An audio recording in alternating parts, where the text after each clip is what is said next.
Now, two sisters living separate lives, having one thing in common. That's writing.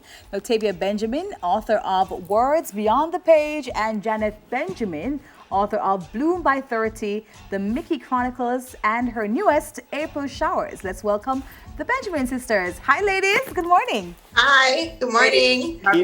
Keeping up with the Benjamins. Yeah, keeping up with the Benjamins. They're nice. I love that. It's all about the Benjamin. That All could be about the Benjamins. Benjamins.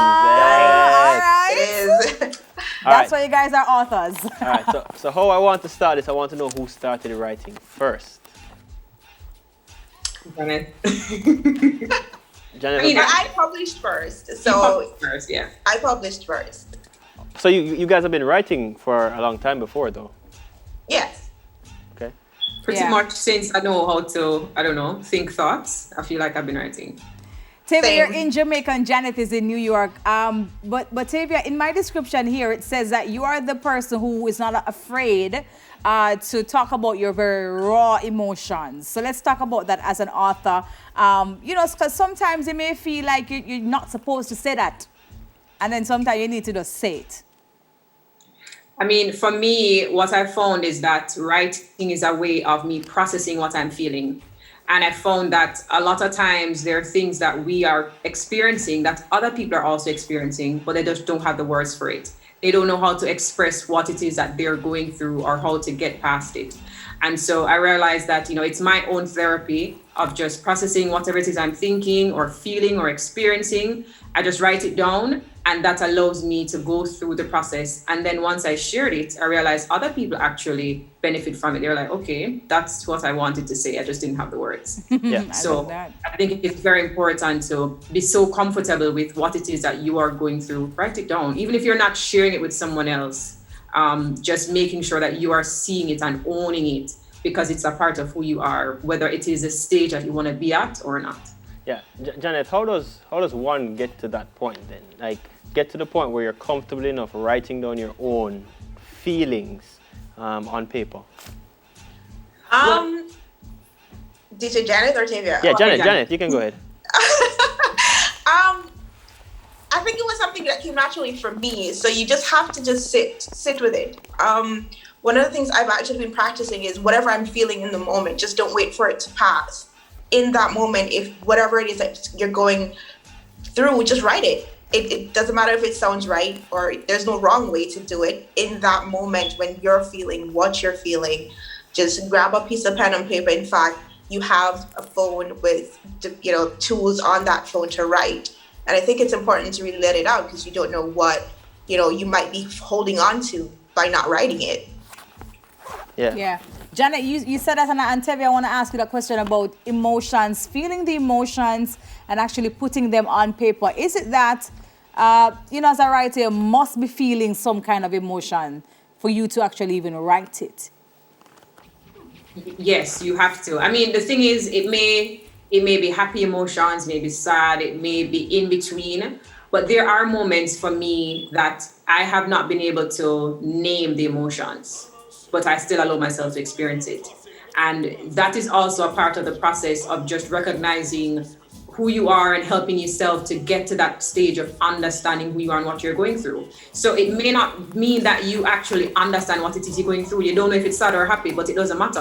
What matters is that you are giving yourself the space to experience it and appreciate it. And that also, once you're so comfortable with that, to say, okay, you know what, I'm going through this. I don't know what it means. I don't know what it's gonna bring me to next, but I'm gonna allow myself to go through whatever it is that I'm feeling at this point. Yeah, Janet, Bloom by 30, what's that book about? Because it sounds like... So, yeah.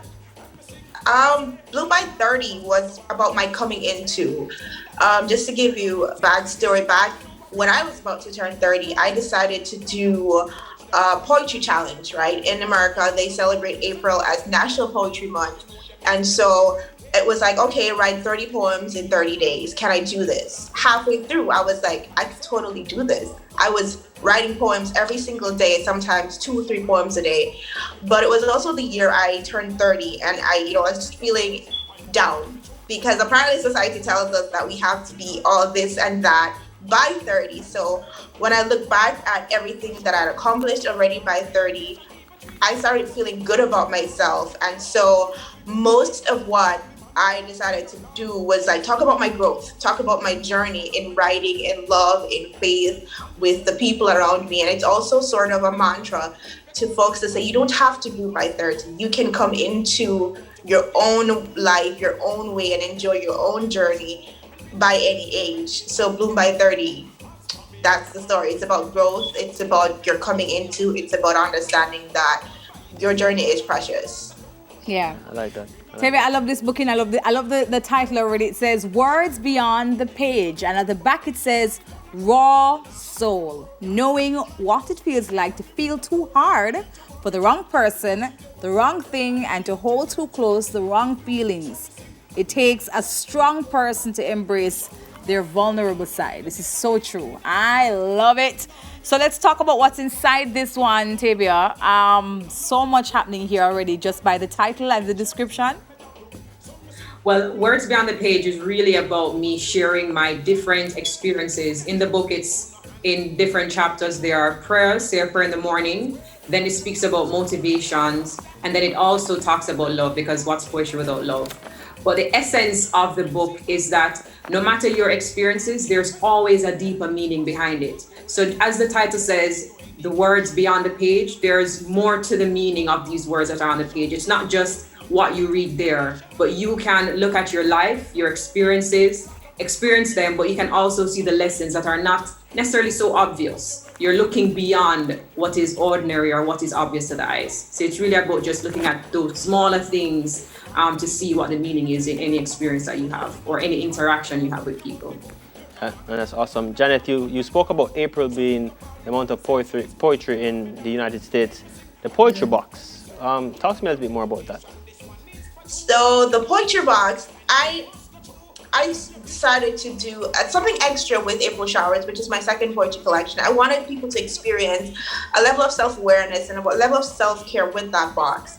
And so it's a box, obviously, but it has my book signed in that. It has a candle, poetry candle. It's actually titled Poetry, and it has tea, because what's life without, a nice cup of tea to give you a nice, calm day. I also included some other little knickknacks in the box, and a mug that I designed and I put there too. So what I wanted is to be able for you to enjoy April Showers with a nice candle, some tea, and you just sit there and you enjoy the book in itself and what the book has to offer to everyone who reads it. So that's the Poetry Box. And what it also does is really celebrates Black-owned businesses, because I partnered with two other entrepreneurs, Nika, who is a candle maker from Atlanta, and Dacia, who is also Jamaican. She owns Chilology.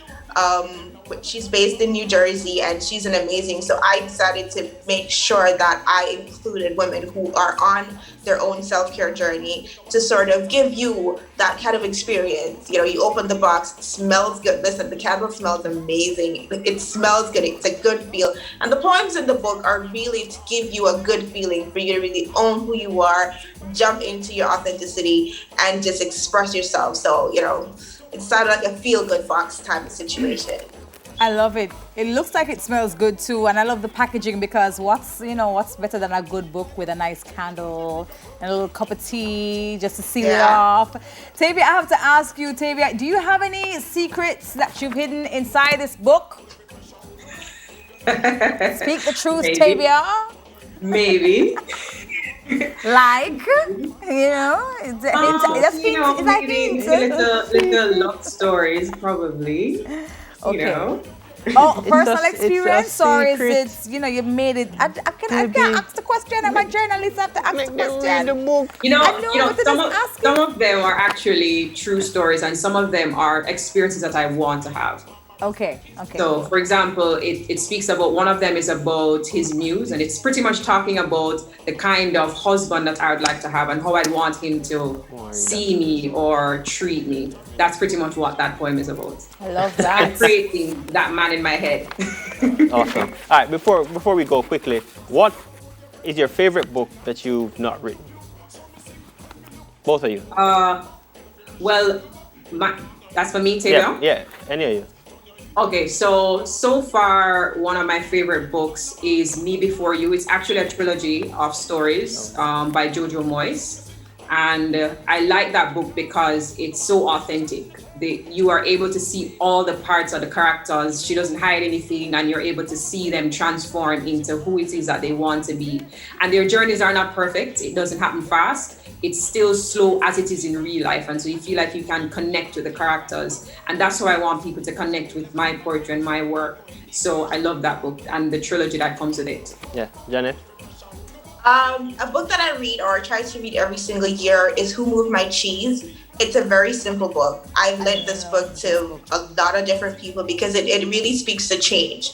It speaks to how we handle change and how we see change. And a lot of my work is us going through the cycles of life and changing and growing and, evolving into becoming better people every single day. So Who Moved My Cheese is really a really good book. I've been reading it since 2005. Almost every single year, because you have to be reminded that you have to move with the cheese. So yeah. Awesome. Girl, Yeah, awesome. I Very love awesome. that book. I Yeah. do. Yeah, the Benjamin sisters, authors, poets, powerful women. Thank you for joining us on Weekend Smile. More after the break.